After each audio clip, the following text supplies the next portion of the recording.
We're the Good Neighbor Network, FM 101.9 and AM 1450 Murfreesboro, FM 100.5 Smyrna, audio and video streaming at WGNSradio.com. This is the WGNS Action Line, talking with Rutherford County newsmakers about what matters most to you. Now, your host, Bart Walker. Well, good morning to you. Welcome into the Action Line from WGNS. This is your show. And if you have questions dealing with the city of Murfreesboro, that's our focus this morning. We invite you to fax them to us, actually text them to us, don't fax them. Text them to us or call. And you do both of those at the same number, 615-893-1450. That's right, 615-893-1450. Assistant City Manager Sam Huddleston is with us this morning. Sam, good morning to you. Good morning, Bart. I think your comment about faxing just demonstrates that you and I both have spanned several eras of technology upgrades. That's right. Now, I should have really told, and you can use your carrier pigeons and things of that sort, that's right. too. Sam is usually helping out on the program. You don't see him, but when the mayor is on, the mayor's getting information on his cell phone, texted information, and you're sending it to him. You just are a fount of information. Well, when you're involved in city government every day and you follow the projects and you follow the issues, and our mayor and council are part-time elected officials, and so they do rely a lot on our senior staff and senior leadership for handy information, and they all do a good job in staying abreast of big picture items, but sometimes some of the details that come in from your listeners on the program, we're just able to come along, staff, we monitor those and just give a little assist where we can just to get the information out and help that show. Let me ask you a question. As you're involved in virtually every facet of city government, what seems, is there one issue, one question that seems to keep popping up, especially right now? Yeah, I think, Bart, the challenge of managing our growth is constant across our departments. It's constant across our activities, and the focus, quite honestly, most recently of council retreat, which we held last Thursday and Friday with our council and senior staff, and managing the impacts of that growth, providing infrastructure and facilities, staffing, and then also predicting expenses and revenues, how you pay for growth, how we balance our budget each year, how we make decisions on priorities for funding and for activity. Those are the sort of the constant themes that run through our day-to-day operations. Okay, so you take regular opportunities to get together as a city council and work on issues. This is something that has not been done forever, just for the past couple of years, I guess. Well, council retreats go back a few years. As the complexity of city government and the complexity of the issues that our elected officials are facing grow, it takes a lot more engagement to give them information and data, and that's really our staff's job is to provide information and data, and occasionally opinions on things to the mayor and council, and then we let them ask questions, analyze the issues, arrive at a direction, arrive at a vision, and then we execute. And so as city government has gotten more complex, though, the role of our council workshops and our council retreats and one-on-one interactions with individual members of our elected body play an important role in giving them the information they need to make the decisions for our community. Very good. We have a question here from a listener, and they're asking about the sunlighting of Town Creek. And they're saying it looks like all of the buildings are down except the liquor store. And they're wondering, is that going to be taken down or will it be used for some other purpose? Yeah, glad to give you a great update on Town Creek. The project is out for bid now. We put the last building in the bid, and so the contractor who actually is awarded the project will be responsible for removal of that building. Our phases of work overlap there a little bit, and rather than us trying to rush to get that work completed and doing a separate bid for that demolition, we just pushed it into the scope of the next phase of work. And so our general contractor will be responsible for taking that down. We'll receive bids on that project in November. We'll take that to council in late November, early December for approval, award that contract, and our expectation is that the contractor be ready to go, occupy the job in January and start some of that work. I think the nature of our site with so much paved surface that's in there, it's a great opportunity for them to maybe work there when weather conditions might not permit it on some other projects. This is going to be mostly removal of material, so we're excavating out about 10 feet to expose the stream that's actually underneath. And so it's really what we call in the industry a dirt job. It's got some utilities with it, but really the purpose of this is to expose that stream, put it back on grade, and so it'll be a good bit of excavation work that you'll see right out of the gate. And so this will enable people to have another greenway, I guess, along the creek there, which will connect the greenway to the boardwalk system. Yes, Bart, the project really started out as a failing, aging infrastructure project. And I know we've rehearsed, the history of Town Creek and how it was put in a culvert system in the early 50s and into the 60s. And as that culvert system aged, in 2007, for example, we experienced a very significant failure in that system under the drive-through of KFC. We had some other point repairs and point failures we've had to deal with in that time frame as well. And so as we move forward in reviewing how to manage the culvert system of Town Creek, our staff gathered together and we developed some cost projections of what it would take to upgrade the culvert system. And that's really a dig and replace application. And the numbers on that were very high. And so we knew there'd be an environmental benefit to exposing or daylighting Town Creek.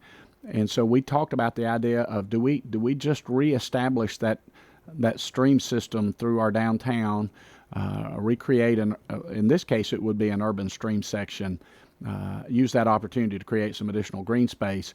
And then from that concept we grew into the Historic Bottoms planning study, which you were a big part of that, you and many other stakeholders, and the what I would call the topside improvements, what you'll actually see, in and around Broad Street and Hickerson, will include some of the things that you discussed with a connection of the walking system or trail system through Town Creek, connecting Cannonsburg to Murphy Springs.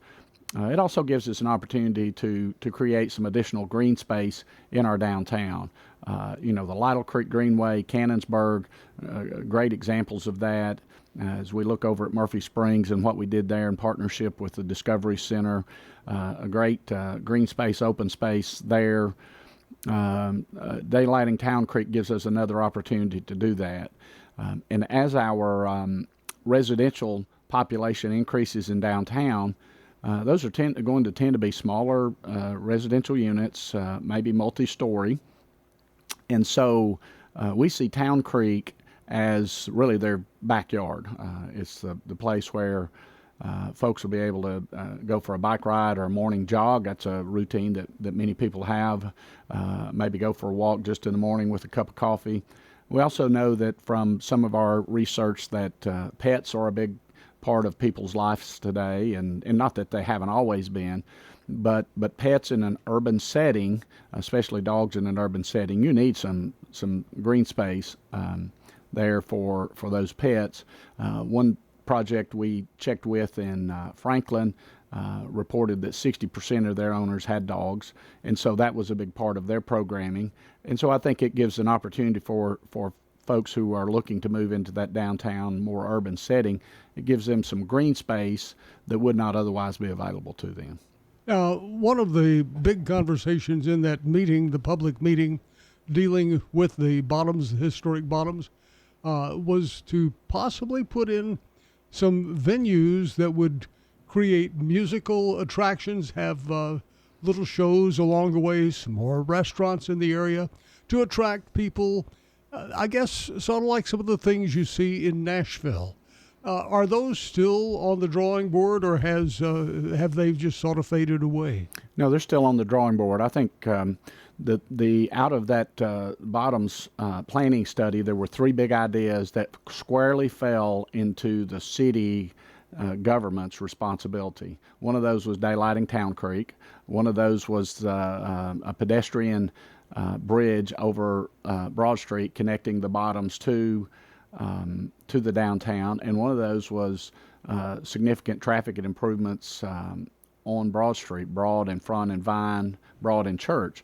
Those all squarely fall into the responsibility of the local government authority, and so we've taken those on, and currently we're active in all three of those projects. We discussed Town Creek and where it's at. We are in the early stages of a concept design for a pedestrian bridge that would cross Broad Street, really at the intersection of South Church. And then we're active in reviewing plans and schedules for the improvements to Broad Street, which would really extend from Church Street through Front and Vine, including signalization of that intersection, realignment of that intersection to create that. Now, all that said, that's the city's, that's our playground.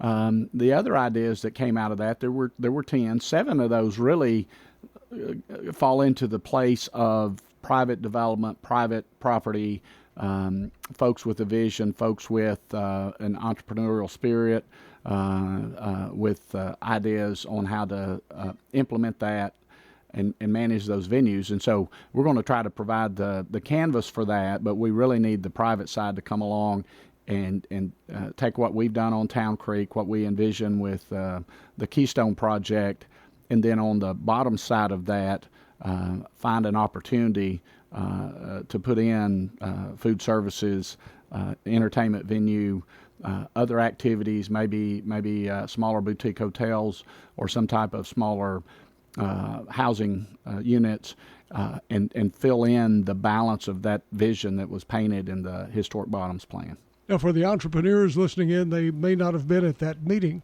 Let's sort of enable them to vision that canvas that was painted that night, which was an amazing night. It was a packed house, and everybody, I've never seen anything like this.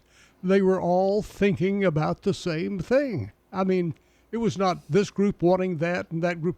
After we got together and did some planning and a comparison of notes, everybody was thinking the same thing. I've never seen that before. Sure, it's a great stakeholder involvement, and the ideas did coalesce around those 10 big ideas. And certainly arts and entertainment was a discussion on that. And then the additional venues, the additional sort of retail space that would be serving the population that's downtown. And so, Bart, as we look at our downtown today, it's very government services centered. 8 to 5, you have a very significant presence for county government, city government, our judicial system, and some of the industries that go with that. It's where you come to pay your taxes, pick up your license plates, obtain a building permit. If you need to be in city court or county court, those locations are downtown. And so that's a very government-centric 8 to 5 activity. And we certainly have some other activities in our downtown with banks and other commercial and retail interest and jobs that are downtown, but a lot of it is driven by the location of the center of government for Rutherford County. To change that picture, we looked at what is the market downtown, and so we included an economist in our study. The economist said there is a great market for downtown living. And so when you bring additional residents downtown, all of a sudden that daytime active time goes from 8 to 5 to maybe 6 in the morning to 10 at night. When you overlay residents with the government services and retail and jobs that are already here, then we create a longer activation period, a higher population, active population, so more people will be in and around the downtown area and longer. And we also create that need for services and entertainment. And so those opportunities really will drive the business side of it, where an entrepreneur or business person would look at that and say, I've got a concept, I want to try it in the downtown, I'm going to put things in motion to do that. And so the city, what we can do on the development side is manage the vision, we can manage the zoning and codes and building guidelines that come along with that, and drive those visions, drive those ideas into that vision to work with the private side to see those things happen.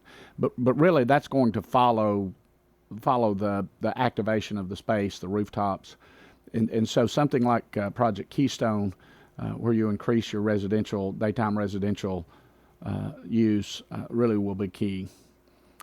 I know there's been conversation in the past about increasing the residential area in the spaces above the businesses that are on the square, because there are quite a few businesses who have upstairs, but for one reason or another, they were never finished, and those are old buildings. Is there still that opportunity? And I guess the other one, which was first to come along and say we want to do it, was something called One East College LLC. But hard times, especially in the area of hotels, funding hotels, that hit that one, and still it hasn't come out of the ground yet. So let's talk about the downtown. The city commissioned a study really as a follow-up or an add-on study to the Bottoms and Highlands planning studies. There were a couple of studies that came out of that. One of them was the downtown parking study. We reviewed that, before looking at the parking inventory, supply, projecting future needs, and making some recommendations on how to manage that sort of public and private parking. But a second study that grew out of that was a planning study that really looked at the square and a couple of blocks around the square. It's primarily of the older buildings that you talk about, that you mentioned, that date, some of those dating back into the 1800s, that currently exist on our square today. And how are they being used, and then how could they be used in the future? And so what we do see, what we did find out of that study is there's a lot of underutilized or unutilized square footage in some of those buildings, especially those second floors and in some cases basements. And we've seen some pressure, development pressures on activating some of those spaces, but we've also looked at what are the hurdles. And so one of the big hurdles right now is fire protection. Those buildings are connected together, so you don't have separations between buildings. They have a common brick wall, most of them do, that was in the old style of construction, usually three layers of brick on each building, and those were interlocked and side by side. And so fire protection is a big deal, and fire protection for residential is really a big deal. And so to see some of those spaces converted to residential would really be driven by the ability to provide fire protection for those residential spaces. Now, that's a pretty high cost, Bart, for somebody to come in and get access to a sprinkler system and then sprinkle an older building like that. So one of the things we're looking at is how does the city help reduce that hurdle, that obstacle to utilization of those spaces. Now, one of the areas that you mentioned parking, one area that has sort of taken up the ball on parking are the old bank locations right there at the corner of East Main and Spring Street. And also, actually, there's two of the banks, both diagonally across from each other. The owner is trying to have paid parking in those areas. How is that working?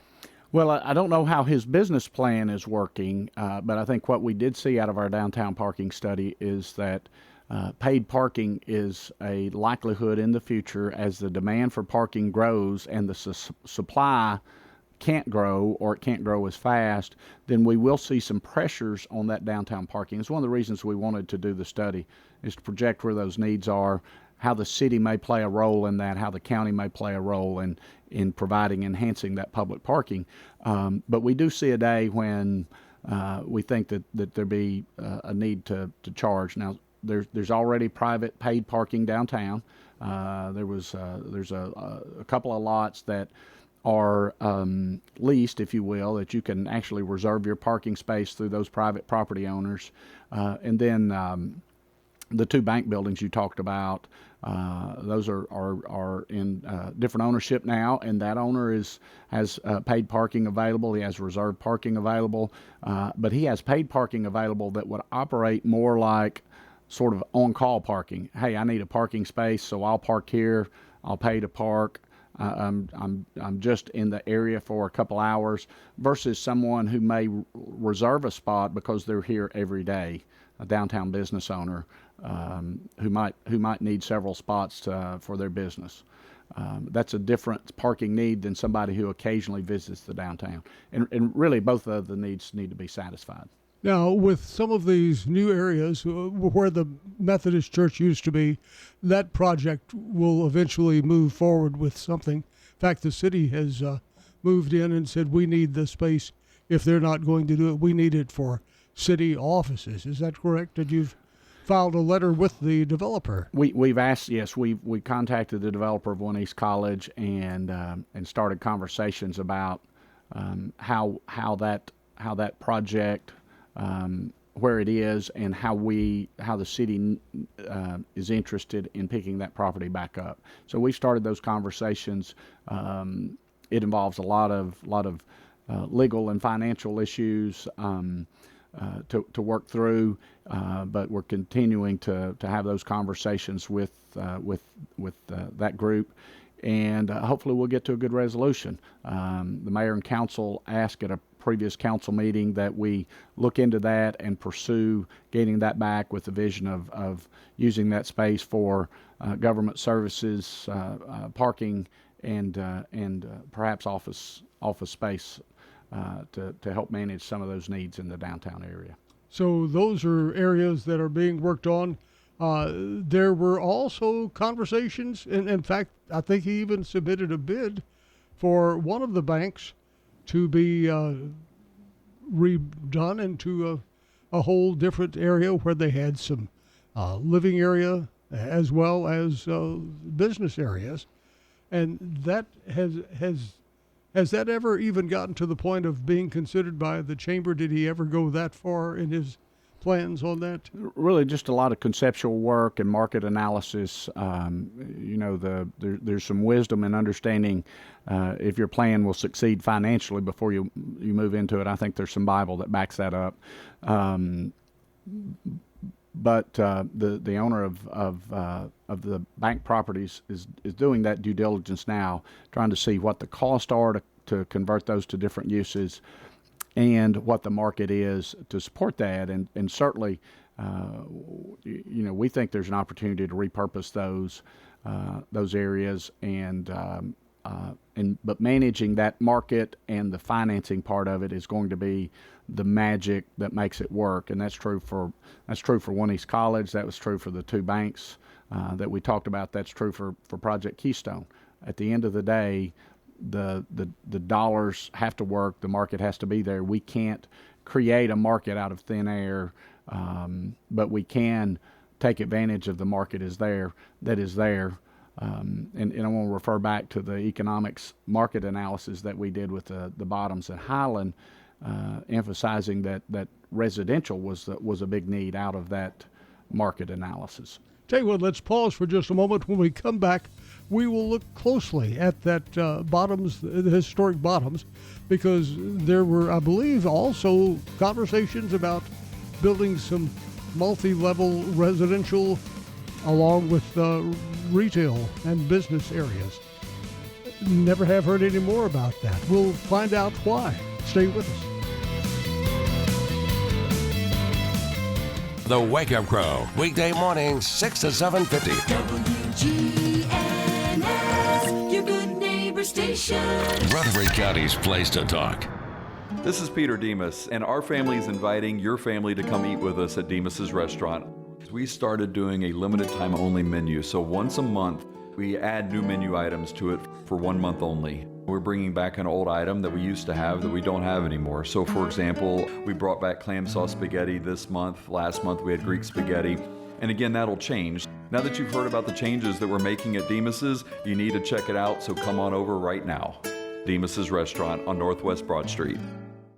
Hi, this is Amanda from Animal City, and our hand-fed baby bird nursery is starting to fill up.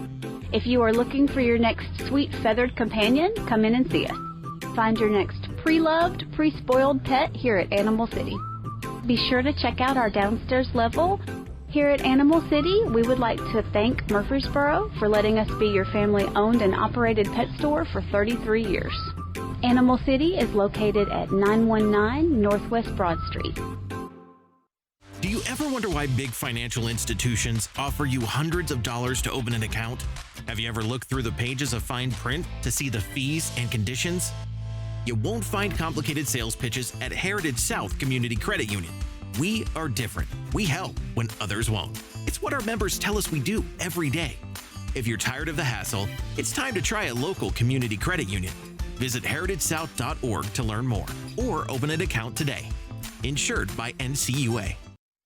Good morning. Still a bit of volume trying to get through Hermitage Donaldson right now on 40 westbound. As you come past BNA Airport, still moving at the moment on 24 westbound past Bell Road coming in from Murfreesboro, Rutherford County. However, there's been lots of radar in Rutherford County this morning. Some down in the Brentwood, Franklin area as well. On 65, be careful. Hey, Prince's Hot Chicken has new items on the menu. Check them all out today. They're delicious at princeshotchicken.com. I'm Commander Chuck with your on-time traffic. We'll see sunny skies here this afternoon, a high in the low 80s. Tonight, partly cloudy, low of 67. Thursday, chance for showers late, cloudy, high of 80 degrees. I'm meteorologist Jennifer Wojcicki on News Radio WGNS. Currently, it's 59.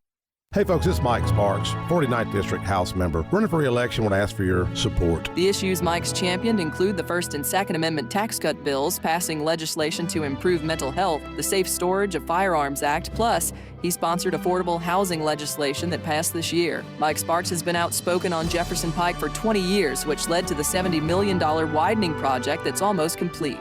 We need Mike Sparks to remain in the State House. This Mike Sparks asking for your vote. Paid for by citizens like Mike Sparks, Alicia Sparks, Treasurer. WGNS is powered by Middle Tennessee Electric. MTE's EV Car Club has hundreds of members and growing. EV owners, enthusiasts, and anyone interested in learning more about electric vehicles is encouraged to sign up at mte.com/EV Car Club. We're News Radio WGNS 100.5, 101.9, 1450. Online and on your phone at WGNSradio.com. Happy birthday to Reginald Binford. Reginald Binford, our birthday winner today. Reginald gets the delicious banana pudding from Slick Pig Barbecue. Also, congratulations to Chad Sugg.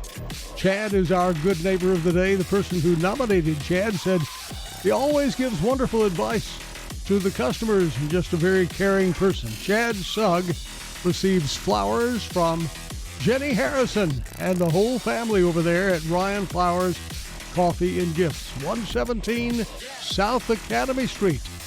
Ryan Flowers Coffee and Gifts. Nice folks over there. If you're wanting to make somebody special, send them some gifts from Ryan Flowers Coffee and Gifts. By the way, happy anniversary to Jenny and her husband. They just celebrated a big one there. Sam Huddleston is our guest this morning. He is the assistant city manager here in Murfreesboro. And we were talking just as we left about some of the things that are happening about the growth in especially the downtown area. You're trying to create a different footstep for the downtown business area. The area that is the historic Bottoms was one of those areas that is very much a part of downtown. And there was talk about building some multi-level residential and business areas in the same building. Whatever happened to that? I'm not hearing any conversation at all on that. Sure, Bart. What I will tell you that the boundary of the study for historic bottoms ran from Old Fort Parkway, really following the railroad track and Lytle Creek, crossing South Church, including the Murphy Springs area, some of the properties that front on Broad Street, and then it came back up and actually comes behind City Hall, including the WGNS property today, and then cross back over following Broad Street back up to Old Fort Parkway. And that was the geographic boundaries of our study area for the historic bottoms. The Highland study was east of there, really extending from Broad Street, Memorial Boulevard over to MTSU, and then southward to Main Street and even Martin Luther King. Those were the two boundaries of the study area. And so the Project Keystone is actually in the study area for the bottoms. And Keystone includes the multi-level residential over office, residential over retail concept that you talked about. And then one phase of the Keystone project is actually in the Highlands study area, and that would be the parking lot that's immediately across Church Street from WGNS and as the plan has it today, the future home of your studios. So the Keystone project is the first one that we've looked at in the bottoms that would include residential. We've had some inquiries on some of the other properties that were on the opposite side of Broad Street. I think they're waiting to see what happens with Keystone. I think, it's unfortunate that One East College didn't get out of the ground, and we didn't see that concept advance. I think that would have been a good starter, but the Project Keystone, we're updating some provisions in our agreements and updating some information on that, and we're projecting to move forward with that. After some amendments to the agreement and some work with the city and the IDB and the county, we project that'll be moving forward in the spring. Now, is one of the issues with the Project Keystone the hotel that's proposed? Is it the financing of that hotel? Well, it's financing a mixed use overall is a complicated thing. And so when you have a mixed-use project and you have to borrow some money on that, the lenders want to be secured. And so there was some provisions in our agreement that kind of blended all that together, and they want to come back and apply specific funding and specific lending to specific elements of the project so the lenders have a way to secure their investment.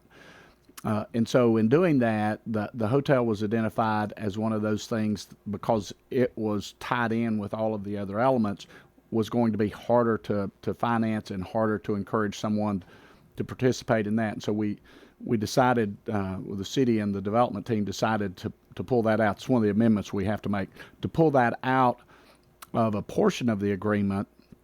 The hotel's still planned there. That's still the vision that both the city and the developer have, but it's going to be managed differently than the other elements of the project from a funding and from a construction standpoint. The reason I brought that up is because that was perhaps one of the issues that has dramatically harmed the original One East College LLC project, the financing for the hotel.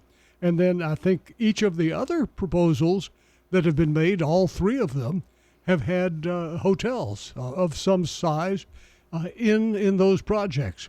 And so it's obviously had an impact.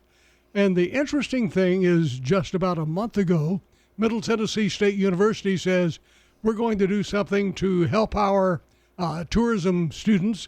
We're going to build a hotel, and we're going to have it for them to learn how to operate.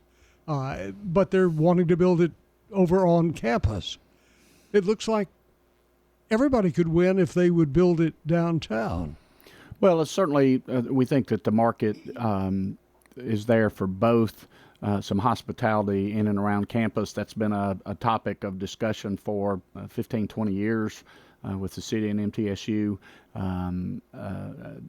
Hotels downtown, they were common, Bart, before the days of interstate and interstate interchange hotels. And so we believe that there's a downtown market. We also believe that there's a market in and around MTSU and their day-to-day business and visits to the campus and game days and other elements that they would have there. So we do believe there's a market. I will tell you from a lending standpoint, for residential and for hotel downtown, one of the challenges you have is proving to your lender that there is a market downtown that will support your business venture. And so that's one of the reasons that the city stepped in with TIF financing. We understand that the first project in may need a little assistance, may need to overcome some market hurdles to see those projects move forward. And that's certainly true in residential. We don't have a significant downtown residential condo market in the price point that our developers have looked at, and that's on multiple projects. We also don't have a downtown boutique hotel established market, and so it's hard for a lender to look at that and say, we know what people will pay for housing in condos downtown because there aren't currently any in the market. Or we know what somebody would pay for a room night for a boutique hotel in the downtown market because there currently aren't any. And so there's some more expectations on the lenders when you're going into that emerging market, and a downtown hotel would be an emerging market for us. One thing that is very much in the news and an emerging market is getting more money to fund things. There's a special way to do that, and all it takes is you filling out a form. We'll be telling you about that in just a moment. It's called a special census. Why is that so important? We'll be back. There are places where people talk, and then there are places that people talk about. News Radio WGNS is both on air, online, and on the phone. We're excited to announce that Capstar Bank is now officially a division of Old National Bank. All those friends you've made while banking here over the years, well, they're still there. And so are the delicious, warm, homemade cookies. In Murfreesboro at 2230 Dr. Martin Luther King Jr. Boulevard. Everything you enjoyed at Capstar, still there at Old National Bank. Old National Bank, ready to serve you. Old National Bank, member FDIC, equal housing lender. Alan Butcher was one of many local residents who only went to Adams Place. Of course, Adams Place, in my mind, is the premier senior care facility, not only in Murfreesboro, but in the immediate area. We're very happy here and so glad we came. Hi, this is Terry Deal at Adams Place. Call me for more information about Adams Place. Phone 615-904-9111. Adams Place on Memorial, across from Walmart. Talk with the police chief, the mayor, and other local leaders about issues that concern you. The Action Line with Bart Walker, weekdays at 8:10 on WGNS.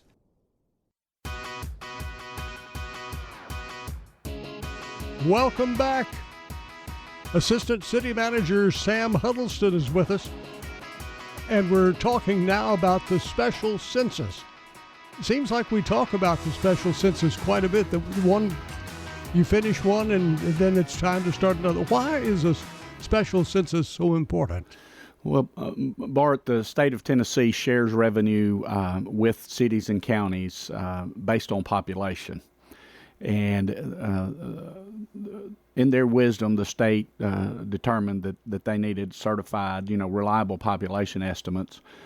And so they use the federal census that we do every 10 years to set that number.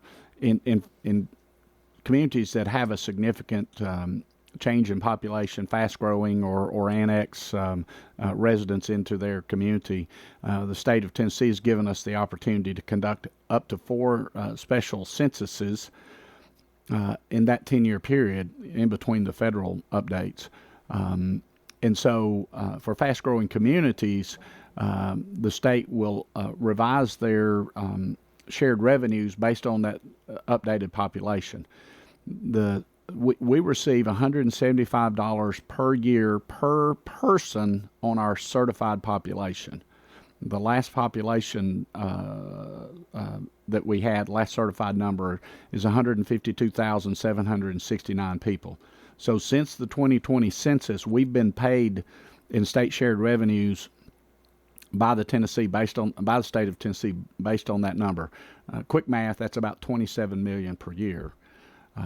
We know from our data that we've added in that same time frame, we've added over 7,600 new residential units. So just by people occupying those new residential units alone, that's 17,000 new residents that have moved into Murfreesboro. We also know that from the 2017 special census and the 2020 federal census that there were significant parts of our community that were undercounted. No responses or limited responses from certain parts of our community. And so based on those things, plus net migration and net births over deaths, those are all estimates we can get from the state of Tennessee for Rutherford County and Murfreesboro. We believe we're comfortably able to add 20,000 to that certified population. And that gets us an additional $3.75 million per year, and that's every year. It's about a 15% increase in that state shared revenue, and it would help with our funding needs on roads and bridges and school and public safety, parks, fire, police, all of the things that are necessary services coming from the city of Murfreesboro. What would you estimate that the population of Murfreesboro is based on this material? Yeah, I think we're comfortably at 180,000 just based on the 152 plus what I see in the data. I think it'll be hard for us to count that many, but we're gonna give it an effort. And I think I shared with you, I did just share with you our current dashboard. We have 890 responses.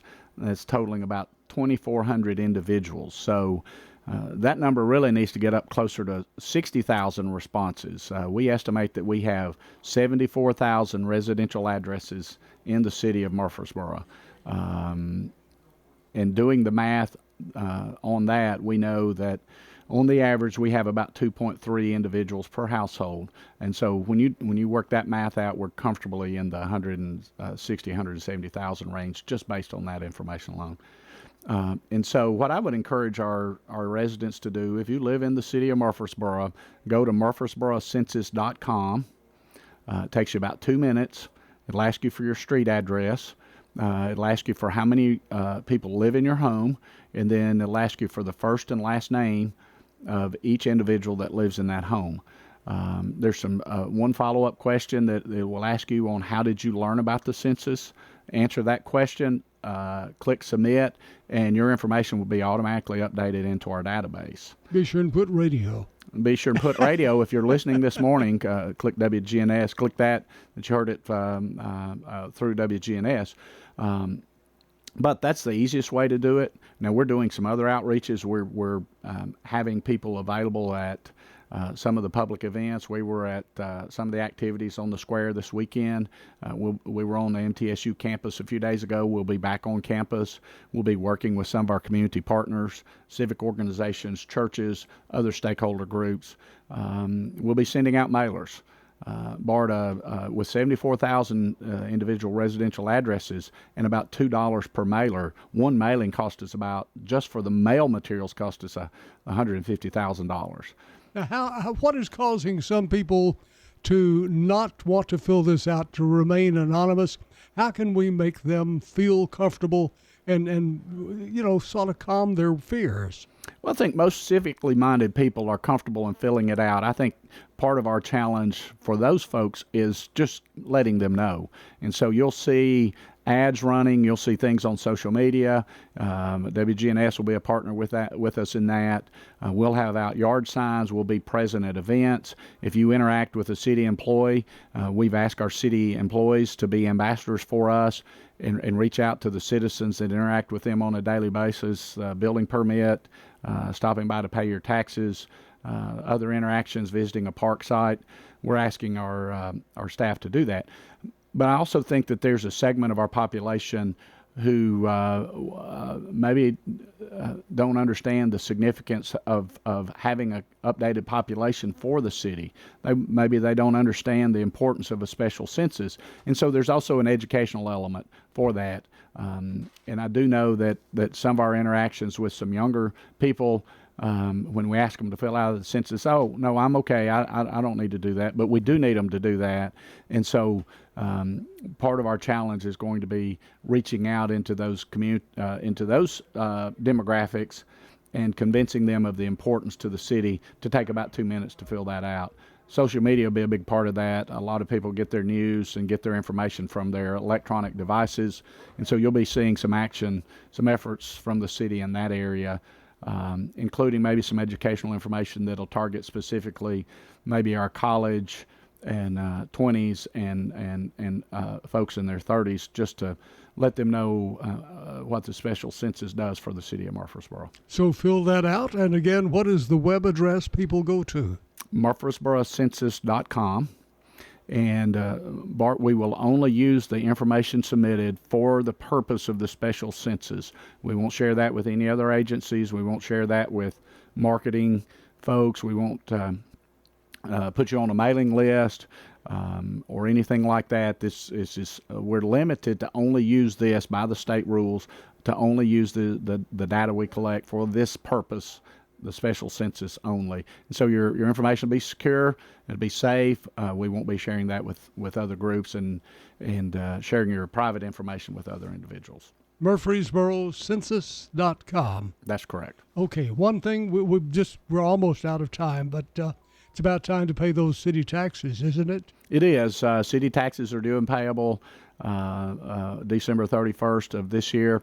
I can tell you, I sat just across the hall from where those citizens come in, and we've had a good stream of folks coming in daily. For those that want to pay in person, you can do that at City Hall, first floor City Hall, our tax and finance customer service counter. And there's often a good art show up there to enjoy. We do have art in the rotunda. There's some displays up right now from some of our elementary students from Murfreesboro City Schools, and so you have an opportunity to see some of the art. We also have our STARS employees for the past 12 months there, so you can see some of our outstanding City of Murfreesboro employees that we've recognized through the STARS program. And we are very fortunate to have those folks with us. Assistant City Manager Sam Huddleston, our guest this morning. Sam, thank you for joining us. Thank you, Bart. Stay with us. Much more to come right here on your Good Neighbor Station. Stay with us.